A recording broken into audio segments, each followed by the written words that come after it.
Hello, I'm Mariette DiCristina, the Dean of Boston University's College of Communication. I'm also an alum of COM and the parent of a recent BU grad. Welcome to this afternoon's COMtalks event, Film, TV, and Gender. This event is being recorded and will be available later on COM's website and YouTube channel. How well is the film and TV industry doing in creating equality, fostering inclusion, and reducing negative stereotyping in entertainment and media?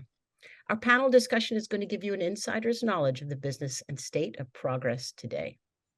And when you have questions, please put them in the Q&A box at the bottom of your screen rather than in the chat.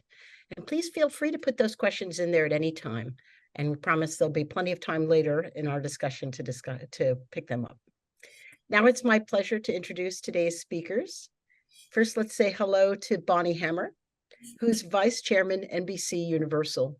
As a strategic advisor to CEO Jeff Shell, she leverages her strong business and creative experience, broad industry relationships, and long-standing commitment to pro-social advocacy to further company initiatives. In her long career, Bonnie has been involved in every facet of the television business. Previously, she was Chairman, Universal Studio Group, and Chairman, Direct-to-Consumer and Digital Enterprises, overseeing the creation of NBCU's streaming service Peacock, among other executive roles that she's held.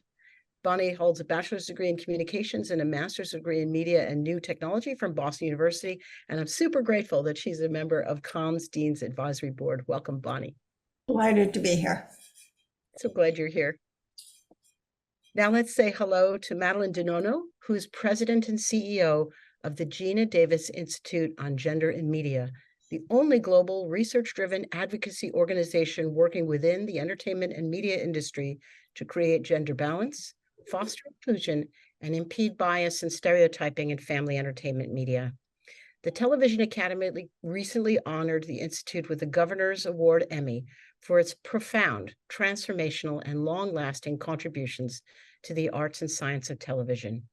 Madeline is an executive producer on the award-winning TV series Mission Unstoppable and the award-winning documentary This Changes Everything, and she's held many wonderful leadership roles in the entertainment industry as well. And she's also an alum of Boston University. So glad to have you here today, Madeline. Thank you. So thrilled. Thank you so much. Now let's say hello to Professor Sheila Sitomer, who is an award-winning executive producer, executive editor, producer, director, and writer. She is executive produced the award-winning Inside Edition and Extra, two long-running nationally syndicated daily magazine shows. In her more than 2 decades at ABC, she was an executive producer on network specials and co-managed ABC News All Media, an in-house production unit, which developed and produced programming for sale to cable. Her first job at ABC was as field producer, DGA director, and control room AD on Good Morning America. She later developed the weekend edition of Good Morning America too. And today she's wonderful. I'm so glad she's a professor of the practice at COM. Welcome, Sheila. Thank you very much for including me. I'm so glad you're here. Now let's welcome our moderator, Erica Hill, who is an award-winning journalist and serves as CNN anchor and national correspondent. Most recently, she anchored HLN's On the Story with Erica Hill, a daily New York-based daytime news program. Erica co-hosted 6 CNN Sesame Street town hall specials for families about COVID-19, one of which earned the network's first ever Daytime Emmy Award nomination. She also was lead correspondent for CNN's pandemic coverage and has reported many major news stories on location, including the 2020 US presidential election from Nevada, the Las Vegas shooting, Hurricane Irma from Florida, and many more. Erica was co-anchor of NBC's weekend edition of Today, and also served as an anchor and correspondent for NBC News, contributing to Today, NBC Nightly News, and MSNBC. Before joining NBC, she was an anchor and correspondent at CBS News. She's also a BU alum, and I'm so grateful that she serves on COM's Dean's Advisory Board. Thank you so much. Erica, I'm going to turn the mic over to you. Great. Thank you for having me. It's great to be with all of you.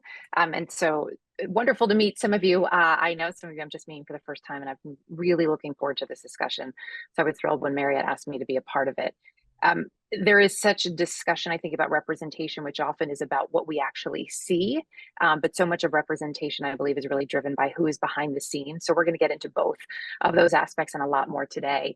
Madeline, I would love to start with you if I could, because the work that the Geena Davis Institute has done for, I think you were just saying, it'll be 20 years next year, really is groundbreaking. And it's revolutionary because so much of this information and this data simply didn't exist to really put into context what is or is not out there in terms of representation. I'm curious, in this past 20 years or so, what have you noticed in terms of a change in the landscape, if anything? Well, what we've seen is great progress on the authentic representation of fictional female characters. And we've seen a lot of movement on people of color. So for example, when we first started 20 years ago, it was a 3-to-1 ratio of male characters to female characters. And now, we started hitting parity before the pandemic in terms of television and film, where female characters were at parity. And we even saw parity for secondary characters as well. Now that slipped a little bit during the pandemic, but we're still at that parity number. And for people of color, when you add in Spanish language programming, it's about 70% people of color. If you break it out in terms of live action versus animation, or what are kids watching versus what's being made for kids, then you start to see those numbers drop into, single digits. So we do have a lot of more work to do. But many people watching this may not know that we look at the intersection of gender, race, ethnicity, LGBTQIA, disability, age 50 plus, and actually body type. And when you look at those other dimensions, it's pretty glacial. And when you think about disabled people, they're such a huge part of our, they're 26% of our population, and we're just leaving them behind. We're not really representing them. It's interesting too, as you're talking about everything you see, you mentioned what you're seeing in fiction. And Sheila, I'm curious, based on your background in news, right, which was a good portion of your life, it's a different kind of representation, equally important. There has been some shift there. Where do you see some of the gains, and where is there still work to be done? Well, I think what you're seeing when you turn on your news is a wide cross section of who we are as a population. And I think that's very encouraging news.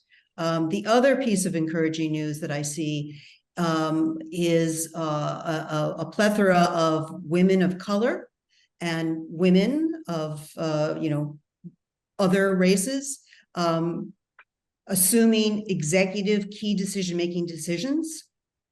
Right now, you've got Kim Godwin at ABC News, Rashida Jones at MSNBC, and the 4 top news programs at ABC News, which is where I had most of my experience, are all women. Nightline, Good Morning America, let's see, 2020, and This Week with George Stephanopoulos. And some of those are also women of color. So that's the good news, I think. Where I think news still needs improvement is in the coverage of some of the stories, particularly in the area of missing women.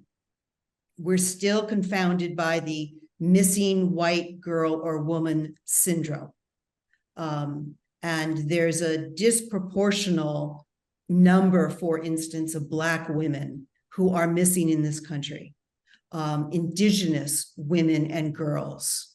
Those stories are still not being covered to the extent that they should be. There was talk to a mention about the executives at the top. Bonnie, this is where I'm going to bring you in on this. I know this is something that is really important to you. I will say it's something that, as Sheila's pointing out, the different executives and leaders of some shows that we're seeing in news organizations, it's equally important to see that in other areas of film and television. When the decisions are being made, how has the makeup of the people in that room changed? Oh, there has been change, but I would say it's more, things have evolved. It's been more of an evolution than massive change. And I look at NBCU right now, you have Donna Langley, who is heading up all film and television under her. The television studios are run by women. Both UT and UCP are run by women. As a vice chair, I'm not sure how many other vice chairs there are in the industry who have been women. So I would say it is evolved. It still has a long way to go. I have to say that we can't say, we're done, we're finished. I think it still is a process that we have to lean into and work very hard.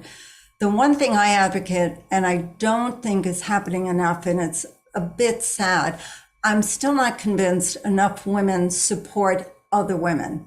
I think because there's still a view that there are too few seats at the table, that women aren't encouraging and supporting and bringing up women to the degree that I wish they could and would. And I believe that until there are enough of us in a given space, the voices you hear on all the shows, the authenticity of the stories won't resonate as sharply, as deeply, till more of our voices are there on an equal ground. Authenticity, I think, is really a key word when we talk about representation, because the stories that are put forth, it's not just about perhaps at one point when maybe there was a little bit of pressure and maybe the decision makers looked a little more like a boardroom in Mad Men, where it was, oh, we have to have a woman or we have to have a woman of color. But maybe the stories that those characters were written into weren't necessarily authentic. Madeline, when we look at those stories, talk to me about that authenticity and how having diverse voices in the room as creators brings the authenticity to a story. Absolutely. We've actually studied that. When we looked at the largest grossing, actually theatrical films around the world, the 10 largest film markets, what we saw was when there was the presence of a female writer or director, it was anywhere from a 6.8 to a 7.5% increase in on-screen roles. And if you just looked at the US, it was a 10% increase. And you have to think about logically, storytellers tell stories about what they love or what they know. And if it's a 5-to-1 ratio of male writers and directors to female, then of course, you're not going to have that abundance of on-screen roles. When we look at those authentic stories too, I will say, just from personal experience, one of the things that struck me in the last 25 years or so in the news business is noticing what a difference it makes when some of the younger people coming up in this business are from diverse, not just perhaps outwardly diverse, but especially if you're talking about the major networks in New York City or even in their DC offices, how important it is to have them be from a diverse socioeconomic background so that they can tell different stories, the importance of bringing people from other areas of the country as well. Sheila, have you, as you're looking at this, and especially now as you are a professor, how much of that is part of the discussion that may even come up with some of your students as they're thinking about how they try to break in? Will they fit in? Is there a place for them if they don't fit what maybe the stereotype in their mind? Mm-hmm. Yeah, it absolutely comes up. And I have a class that I call Changing Faces, and I use some of the Geena Davis Institute background material to show them where differences have been made and where they still seem to be made. But yes, it does come up. And, I wanted to pick up on something that you had said, which is the importance of having different voices in the room. As you know, Erica, news is all about ideas. You're constantly being tasked. Who's got an idea? We got to come up with content. We got to fill 24 hours a day, right? You bring diverse voices in, they're tapping into sources that you're not aware of.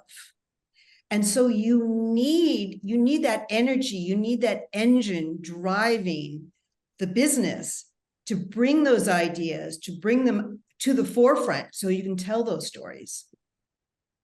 It's interesting. I had asked you all, full disclosure, I always like to send out a little background questionnaire before I moderate a panel so that I have a really good sense of where everybody's coming from. And so that certainly everyone who's joining us today can get the most out of this discussion.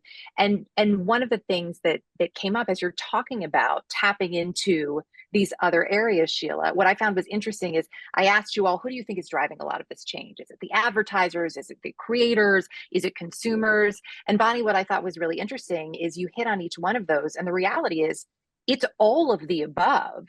Right. But most importantly, this programming and a more diverse slate of programming in all its forms is really resonating with audiences. And at the end of the day, that can only help to fuel more of it. Right. It's, each feeds the other because the audience is diverse. And the only way you're going to keep that audience is if your stories are authentic and diverse. And if the stories are there, the audience is there, the advertisers will be there. And you can't have any of it unless the executives are there as well, making the decisions to create and bring in authentic stories. And it's interesting, as we've learned over the years too, there's a difference between diversity in shows and having what we call casual diversity or casual casting, which means that when you have somebody in a role, it's authentic and real to the role, but you're not isolating them as a diverse character. The story isn't about the diversity. It isn't about a handicap of sorts, a lost leg, a wheelchair, a color, their sexual identification, but it is secondary to what the content is really about. And that's changed over the years. Before, you would hire in ways to tell a story about that diversity. Now, I think when our culture will be really healthy is when an entire cast is a cast, but doesn't define the actual role of the storytelling, and you don't note it. It becomes organic and natural. Sheila, you noted this is something that you really admire about Shonda Rhimes. Well, one thing that I really appreciate is the fact that she doesn't use color to define casting decisions. And we all saw that in Bridgerton. So. I mean, I think to Hamilton too, right? And when Hamilton first took the stage here in New York City, how it was a big topic of discussion. And yet the whole point was, it's not really a topic of discussion, right? Because we're casting for the roles, and these are the people, the best actors for the roles. And it was interesting, the discussions that come out of that, how people see it, right? And to your point about, I think it was Bonnie, when we get to this point, as you're looking at this research and as you're diving into these different areas, Madeline, what do you think needs more attention right now in terms of that data when it comes to attitudes and how people respond? It's really about how the data can be utilized. And it took a number of years for our studio partners to be what we call organizationally ready.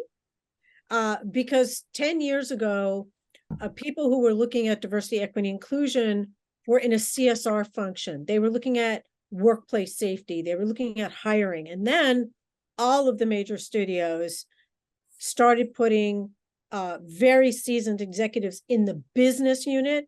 And when they did that, and this is across all the majors, all of them are now looking at content and giving feedback on top of the feedback that, say, people who work, for Bonnie would be giving feedback. And so that process had to be embedded, number one. And I will applaud Bonnie and all of our partners at NBC Uni, because they have 100% embraced methodologies. They've embraced our methodologies. They have embedded it in the creative process. They haven't let it disrupt their production, and they've made very significant changes. So I think that has really been, it's not about we don't want to use the data or we're not getting the data. Mm-hmm. It's just, now, how do we really embed it? How do we learn from it? And how does this become just part of the creative process? And then the other thing is kind of the handoff. So for example, and I have a Shonda Rhimes story, Geena and I had presented to Shondaland, and Geena was on a panel with Shonda, and she had never thought about background characters.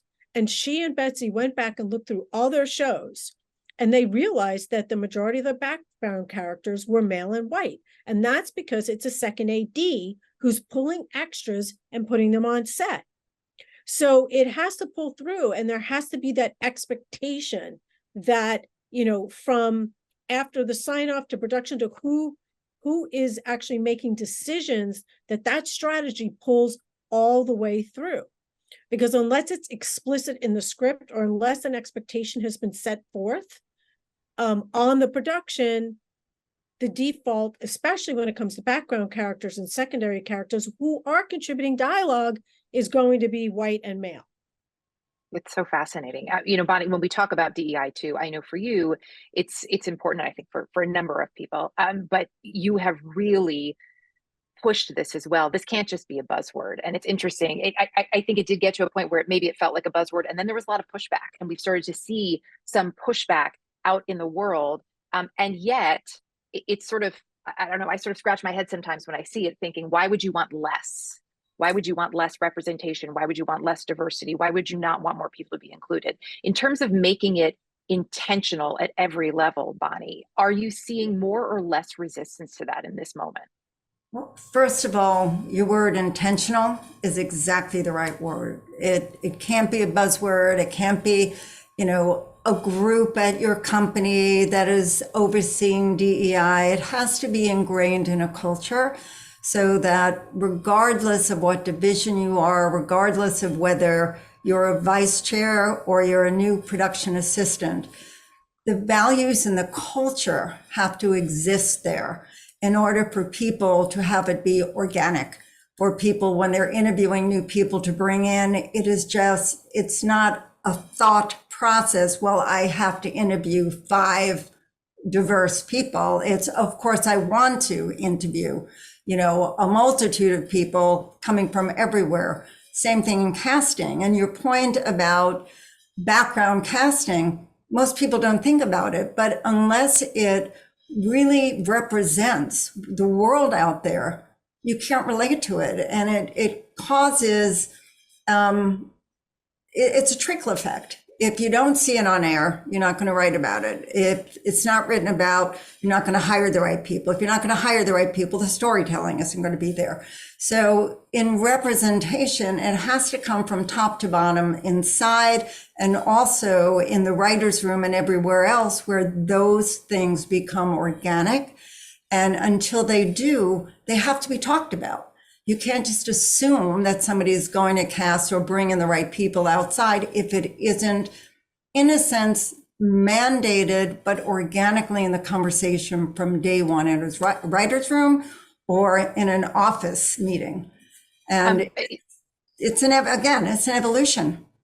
So it is an evolution. It's interesting to say the difference between being mandated and being organic. I think that too is something that there is some struggle around, right? It's, you have to do it this way, but we want it to feel organic and authentic. First, it's my job to make sure that within my world, it's very natural and organic in terms of how I structure my teams. And then that has to be pushed down. I've been lucky in my world that it is a non-stated message because it is organic, it is real, it is authentic, but it's not always the case. So conversations have to happen. So that's part of the mandate, that those conversations become organic to any process of what you're doing. It's, as that evolution happens, you can't just assume that everybody is coming from the same place and people understand DEI, understand the importance of it, and truly get what a world is about. There's a self-centered to some degree of our universe, and we're brought up in certain ways, and sometimes it takes some work to break out of our own upbringings. It's so true. I also want to remind everybody who's with us, we would love your questions. So don't forget to submit them in the Q&A because we would really love to hear from you. We want to make sure that we're addressing some of the questions that you have. Sheila, when we look at where things stand, where do you see the biggest challenge right now in terms of continuing to increase representation?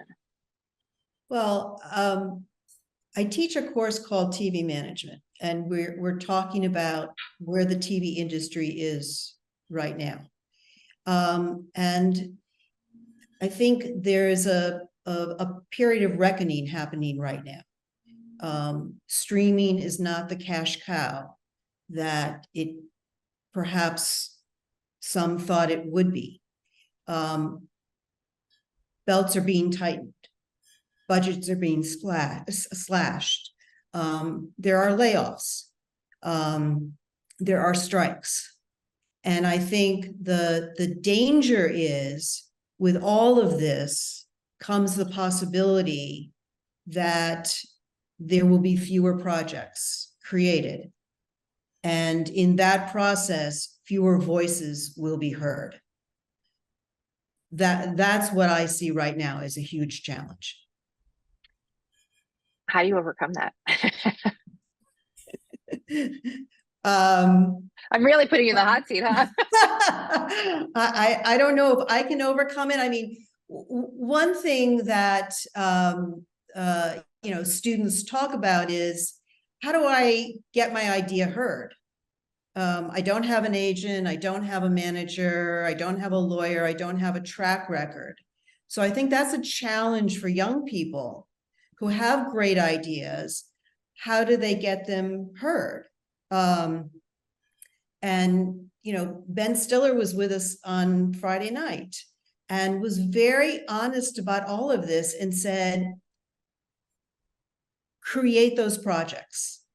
Create them on whatever budget you have and put them out there. They will get seen. That's what happened with Fresh Prince. It started as one person's take on another version of the original, and it was seen, and it piqued Will Smith's interest, and it was made into a series. So I would say persevere. If you have the ideas, if you have the drive, if you want to be heard, figure out a way to do it. I saw you nodding your head there, Madeline, through part of that. In terms of overcoming some of those challenges, how important is to have maybe even the numbers behind you, maybe the numbers if somebody's going to the Geena Davis Institute, if they're going to cjane.org and they want to get a better sense of where things stand, to arrive and say, hey, here's what the research tells me, and here's why this project is so important. For us, there's the social imperative and the business imperative.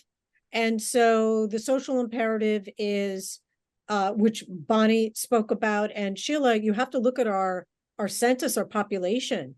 I mean, by now, I think children under the age of 18 are predominantly people of color or have very diverse racial backgrounds. And that, the white population for kids under 18 is kind of in the minority and will continue to be. So you have to look at who's tuning in, regardless of what the screen is or what the platform is. And we know from a business imperative, there's ROI. There's ROI in terms of theatrical box office. If you have diverse audiences, diverse co-leads, guess what? You're going to make the most money. Same thing on the TV side, and Bonnie could attest to this.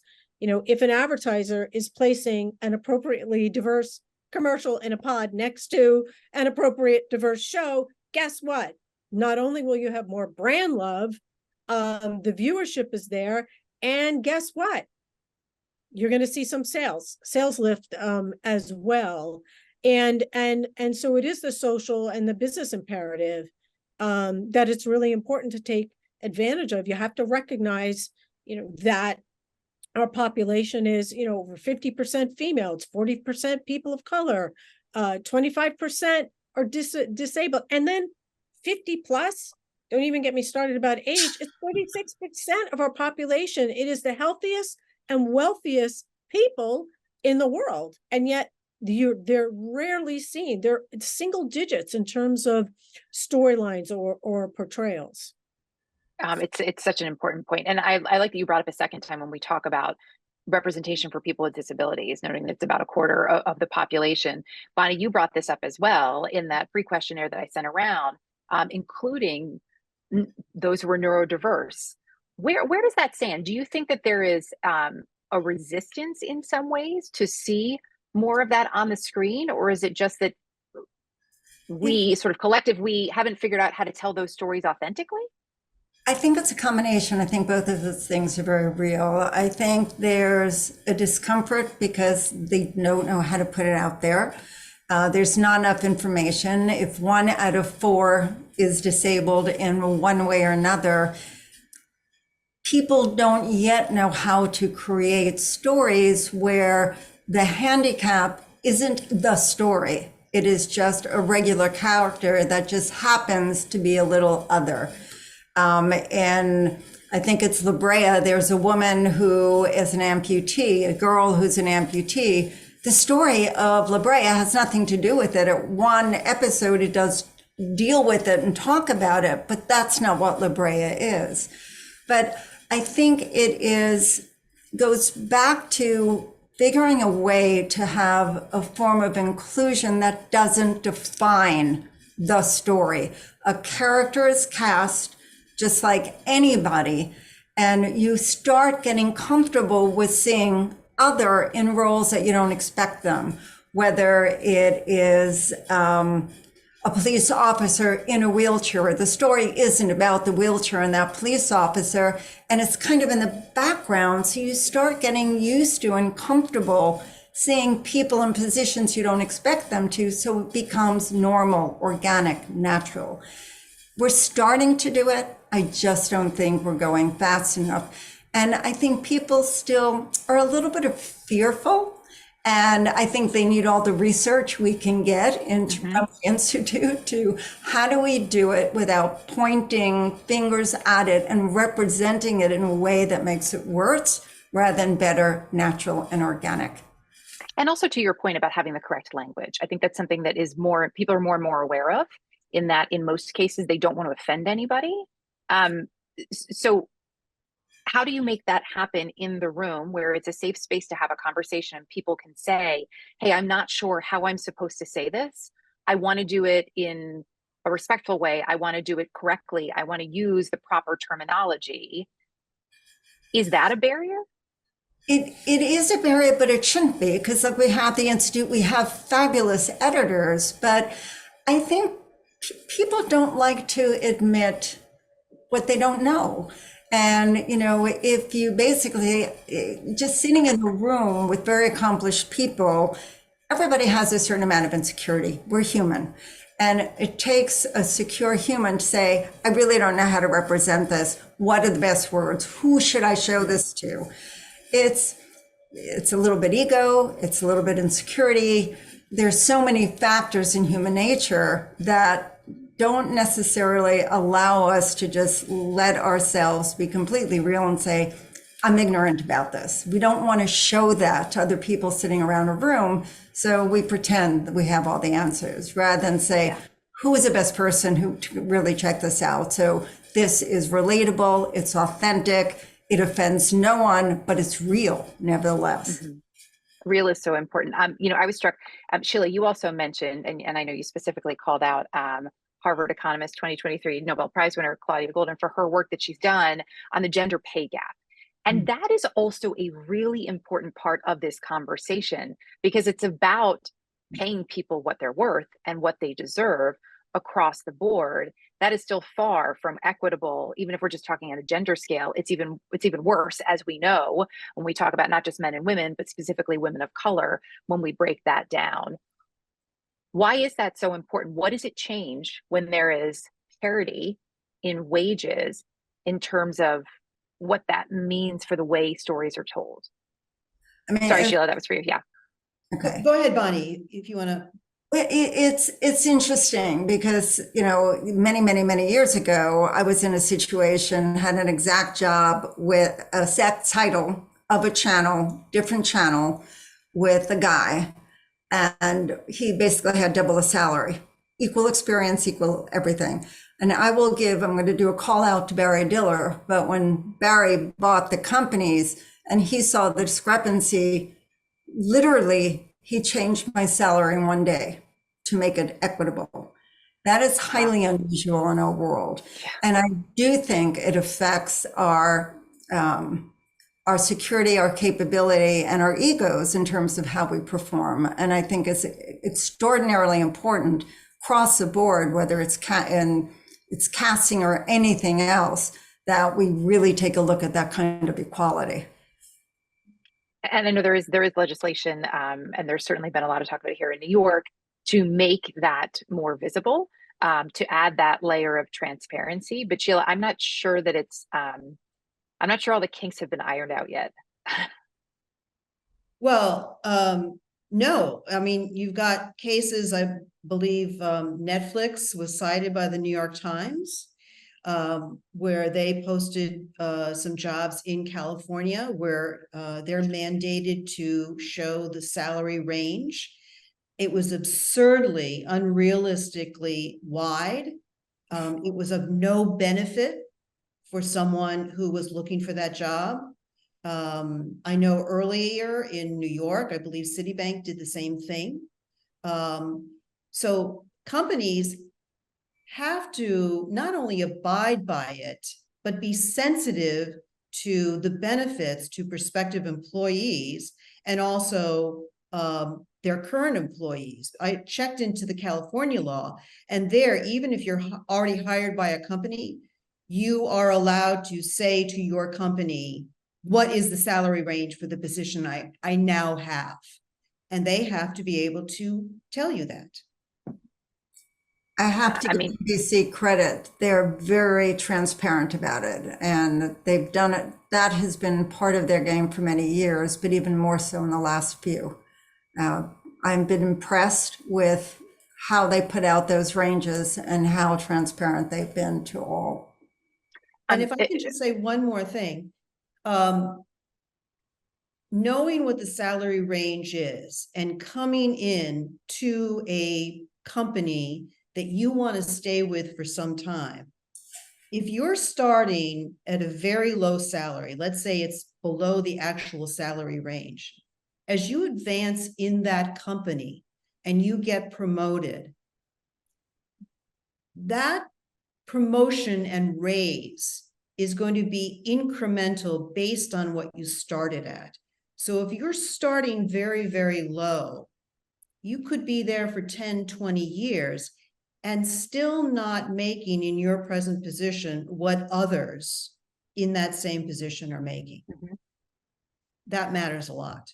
Yeah, I mean, I will say, just I have heard anecdotally when some of this started to be more transparent, those exact things happened where people who I know, either current or former colleagues, learned about what someone else was making in the exact same position, or perhaps even a step below, who had come in after them that was actually higher than what they were making, and how frustrating that was to them. I think, Madeline, too, this also brings in the issue of, we were talking about this a little bit just before the panel started, about being able to get into these various areas of the business, right? Whether it's news or entertainment, whatever it may be. And it's a tough nut to crack. Part of what makes it so difficult is that a lot of these entry-level jobs don't pay a lot. So when we talk about increasing representation and how important it is in terms of the creators and the people making the decisions behind the scenes, how much does that wage parity start to, or how much could it start to change things in terms of increasing representation if now companies are forced to maybe look at these jobs and consider a better starting wage?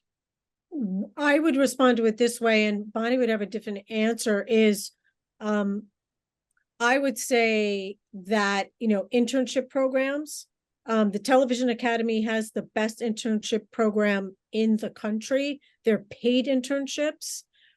So many of the TV Academy's interns have gone on to win, lots of Emmys. So I would say internship programs that are paid are a great way for entry level.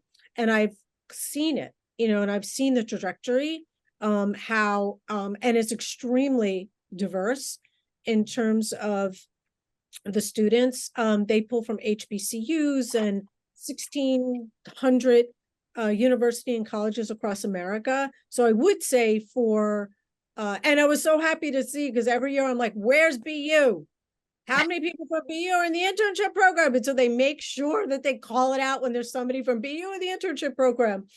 So I think it's a great way, pathway into the industry. And the other thing for everyone to recognize is you don't, and this may not be good for BU, but you don't have to have a 4-year college degree to work in television. There are a ton of jobs that do not require a 4-year degree. And I want to support exactly what you said. I think internships and page programs are incredible. And everybody does come in at the same level. And if you manage to be in an internship program, the possibility of being a page for a year, which takes you through various departments, at least within NBCU. I think CBS has, and ABC has something similar. And then once you make it as a page, I would say the percentage is closer to 70% that you get your first job inside NBCU in some capacity at a very specific level. So everybody's kind of equalized if you're starting that way. And I may have a different opposing view, Sheila, than you in terms of opportunity. And I think that it's more important to get the step in and get the opportunity and then kind of grab that opportunity and improve yourself within than worry too much in the very early stages of your first step into the industry to try to make it. I think just having the opportunity these days is really a runway, and then taking advantage of it by working your butt off. Mm-hmm. Yeah, it really is in so many cases about getting your foot in the door. Which, my dad would always say to me, if you just get in there, and you prove yourself, right? That's what's going to matter. I do also want to throw out one more request for questions. I think we have a couple that are popping in, but we would really love to hear from all of you on that. As we've talked about the challenges, we've talked about the improvements, where there is work to be done, where a lot of work has been done. When you look at the landscape today, and this is for each of you, Sheila, I'd like to start with you. What gives you hope?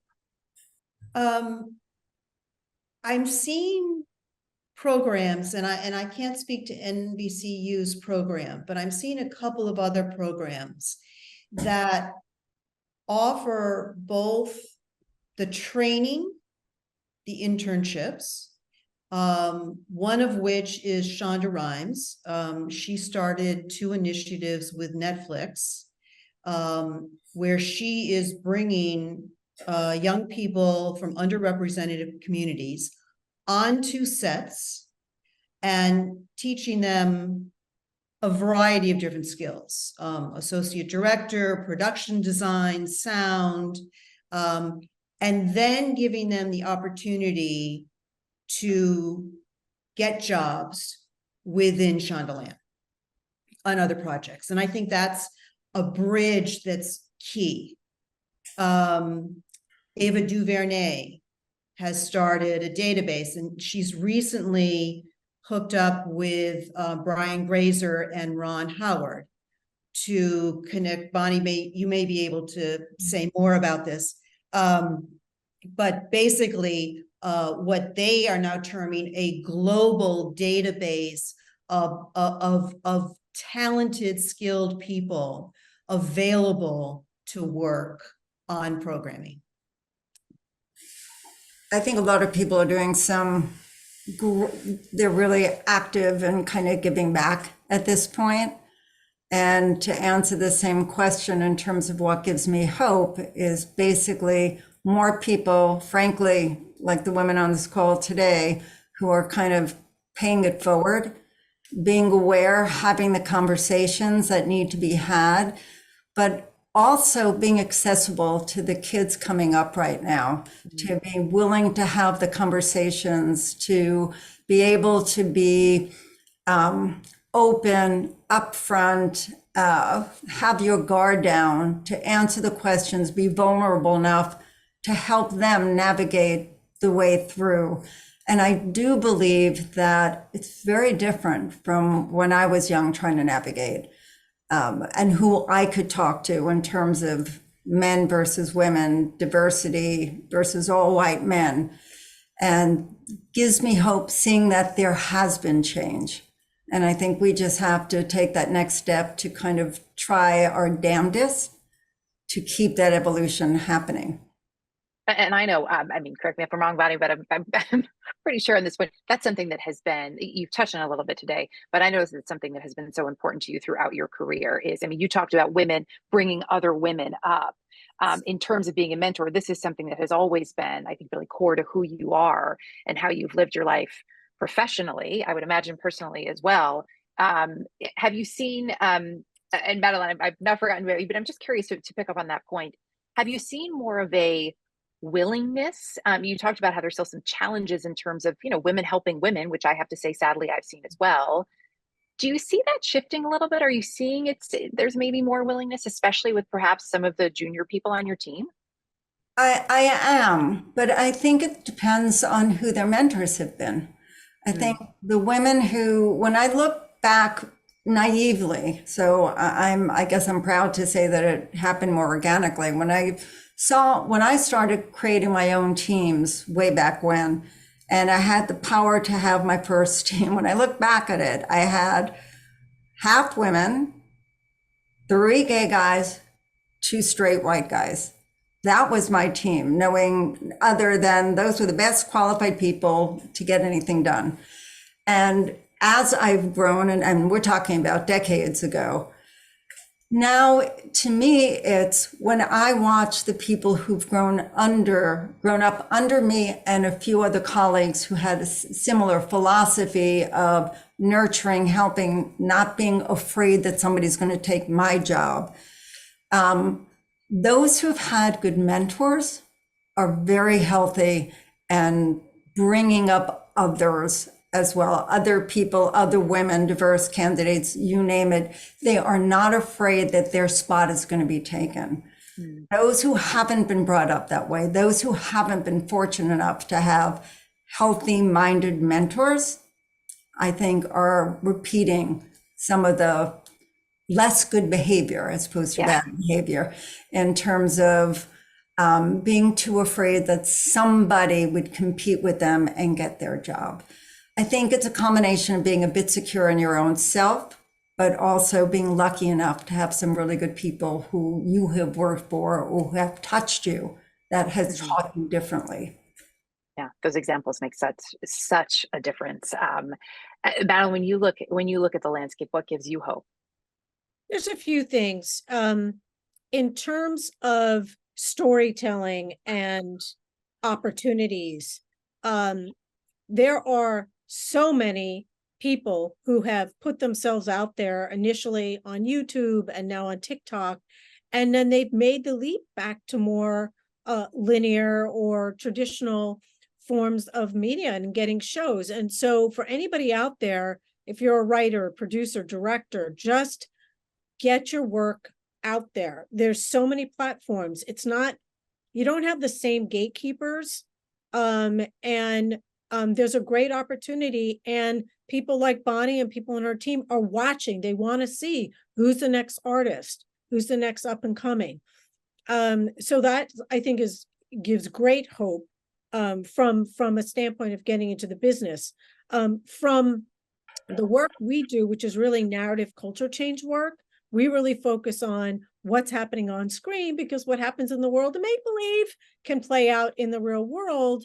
Again, we have to applaud our partners like NBC Universal, who have been ardent supporters, who have leveraged our research tools, who've changed 25% of their scripts. They've looked at, what are interventions? What are things that we can do during the creative process so that we're not looking back or during testing saying, uh-oh, how are we supposed to, fix that? And have really organically incorporated it and are leveraging it. And we do have a lot of other partners who aren't as public as, and it's very hopeful to see the acceptance, the willingness, them embracing it. And again, putting in the right structures and procedures so that it's not a cog in the wheel. It's just, this is who we are. This is how we act. This is our expectation. Let's go. I was struck. I was back on campus a couple of weeks ago, and we did a panel with some of the Dean's Advisory Board members, and a number of students came. And I have to say, what struck me was just how enthusiastic they were, and how plugged in they were, and how excited they were for the careers that they were, that they would be having, that they will be having after graduation. Sheila, you get to see that firsthand. Every day that you're on campus. What is it about the students that you've met over these last couple of years in your role as a professor of the practice? What about them gives you hope? What I've seen, this is my 4th year of teaching here. I've actually seen an evolution in students. First day of class, I always say, tell me about where you want to go. And a few years ago, I was hearing, I like to create, I want to produce. This semester, I am hearing very concrete ideas. This is the genre I'm interested in. This is what I think I'm pretty good at. This is where I'd like to lead my career, which is very heartening. But on the same token, what I'm saying to them is, that's terrific. Keep your options open. Yeah. Because while you're here, you're going to be exposed to so many other careers, skill sets, opportunities. Don't be afraid to say, oh, I thought I wanted to do this, but you know what? I also like doing this. Go wherever it leads you and learn as much as you can about it and get really good at it. If you have numerous skills, all the better. That will serve you well. Yeah, it certainly can't hurt. That's for sure. Bonnie, you were saying you also have a little something when it comes to yes and no. What is it that you tell people about when you get a yes and when you get a no? Okay. Whenever sometimes people will hear yes, whether it's an idea, a script, whatever it is, and they keep talking. When you get a yes, accept the yes, walk away. When you get a no, some people think a no is a no. In my mind, a no means not right now. Try again, try a different angle, try a different door. Part of it, I bless my dad, who's no longer around, but I grew up with there's no such word as can't. If you can't do something, it simply means you aren't trying hard enough. So I kind of try to pass that on to people that, no, just go through another angle, another door, try a different take, turn the idea upside down, but don't accept no. You'll figure it out, but you have to have the patience. In terms of having that patience, in terms of figuring out, I look at what the work that you and Geena Davis have done at the Institute Madeline, and I kind of think in many ways, there's been a little bit of that because it's my understanding just from various interviews that I've seen or read, there was some resistance in the beginning to this idea of, well, why should we even look at representation? There's no issue here. And I think it speaks to the importance of, if you see something, right? If you see a glaring void, if you see a problem, to also speak up for that, because if you sense something is wrong there or in need of attention, then it is. Absolutely. And the resistance was really about a lack of awareness, because we're talking about unconscious bias versus when you look at who's getting the job, who's getting hired, that's conscious bias. And everyone has known about the disparity when it comes to women and people of color behind the camera for hundreds of years, since the beginning of the film industry. But when it came to who's showing up on screen, honestly, no one had thought about it. In 2004, if you were to ask someone what their definition of diversity was, because the words inclusion, belonging, none of that was being used back then, gender was not on the agenda, nor was the idea of intersectionality, which Kimberly Crenshaw at Columbia University, has coined. And so, and it's really about impact over intent. And so it really was about, oh my God, I didn't realize that. And it was only the data. It was only the numbers, because people would say, no, that's fixed. And they would name one female character in the entirety of a movie or a TV show, thinking that they had it, covered. So it was really a lack of awareness. and really using the data to kind of educate and engage was really pivotal for us. Talking about inclusion is really interesting, and it's something that's resonated recently, and talks to a lot of what we've been talking about. In 2011, we developed a show, USA Network, that really good show, was #1 for a period of time, went on for 9 seasons and gone. And then, of course, it goes to different situations, ended up on Netflix. We created Suits in 2010, 2011. When we created Suits, we just decided we were going to play with casting and go kind of against stereotypes. And we had not only a woman, but a diverse woman running a law firm. It was an interesting show with unpredictable diversity, that we cast people who just fit what was written on the page. Suits, after being around since 2011, is now the #1 show globally on networks for 12 weeks. For reasons we don't quite understand, other than the storytelling, but I think the diversity, the purity of the diversity in the casting. I'm binge watching it now. Yay! I'd say I binged it too. My kids actually got me into it. And it is the casting. It is the casting. I watch it every night before I go to bed because I think it is brilliantly cast. And we had a fabulous guy who's still part of NBCU, part of UCP Studios casting. And we just went at the time for people we thought would play out a role in unexpected ways. And if you really dissect the cast, it's very far from usual. Forget the storytelling. The storytelling's good, the directing's good, all that other stuff that makes good TV, but it's the casting. Yeah. I could talk to all of you all day, but I know we have a limit on our time. Thank you all so much. Thank you for your generosity of time. Thank you for everything that you have done in the industry and for the way that you are lifting up so many people and so many diverse voices. And thanks to all of you who tuned in today. It's really been a pleasure to be a part of this conversation. Thank you. And thank you. It's been great. Thank you, Erica. Pleasure. Thank you so much.